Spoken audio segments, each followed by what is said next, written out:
Hello guys! Welcome back to my YouTube channel. So for today's video, it's been 5 years pala no, since naging active ako dito sa YouTube. So ngayon, samahan nyo akong mag-harvest ng dates. If I'm not mistaken, sa Middle East mo lang ito kadalasang makikita. Nagbubunga lang ito during summer. So malamang sa mga oras na ito. Sobrang init. At napaka-bless ko dahil na-experience ko nga kung paano pumitahas nitong dates. Alam nyo ba na ang dates isang prutas na maganda sa kalusugan? Dahil rich lang naman ito ng potassium. And good for the heart. Pero kung broken-hearted ka, itry mong kumain ng dates. Baka sakali makita mo siya yung taong para sa iyo. Napagdesisyonan na nga namin na mag-harvest kasi sa nakikita ninyo, yung iba ay overripe na. Agoy, patay na naman tayo. Alam nyo ba guys na sa lugar na to ay sobrang tahimik. Kasing tahimik ng love life mo. Haha, seryoso guys, ang lugar na ito ay sobrang tahimik talaga. Magkakaroon ka talaga ng peace of mind. Pero walang peace sa balat kasi sobrang init. Pero ganun naman talaga, kailangan nating magtiis. Wala naman din tayong magagawa dahil nga nagtatrabaho tayo dito sa ibang bansa. Ang dates pala guys ay may kanya-kanyang variety. Mayroon yung red, may maliliit, may malalaki, may ikaw, ngunit walang siya.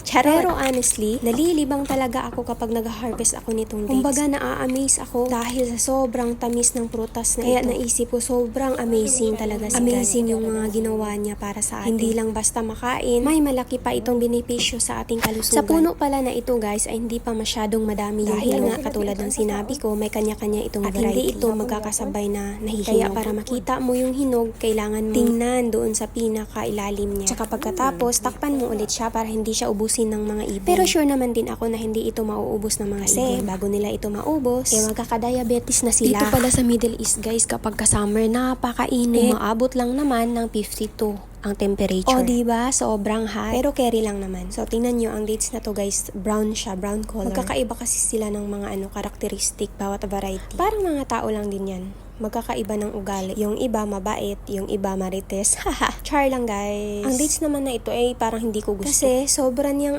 hirap kunin dyan sa dyan sa kanyang tangkay. Alam nyo guys, nung una, akala ko hindi ko kakayanin dito. Kasi nga, lalayo ka sa pamilya mo. Pupunta ka sa lugar na kung saan wala kang mga kakilala. Pupunta ka sa lugar na walang kasiguraduhan. Pero nung nagtagal, marirealize mo rin na hindi ka naman dalhin ni God sa lugar na kung saan ka ngayon kung pababayaan ka. Kailangan mo lang ay manalig, lakas ng loob, tiyaga, at ipagpatuloy mo lang lahat ng mga pangarap as long as wala kang inaapakang mga tao. Patuloy mo lang yan. Si God na ang bahala sa'yo. Oo, okay lang naman talaga mapagod. Hindi talaga maiiwasan yan, lalo na nandito tayo sa ibang bansa. Pero palagi mong tatandaan, mapagod ka man ng paulit-ulit. Pero sana paulit-ulit ka ring lalaban. Magdasal ka lang palagi at manalig. Kasi hindi ka niya pababayaan at hindi ka niya iiwan. Kaya kung nasan ka man ngayon, God bless you.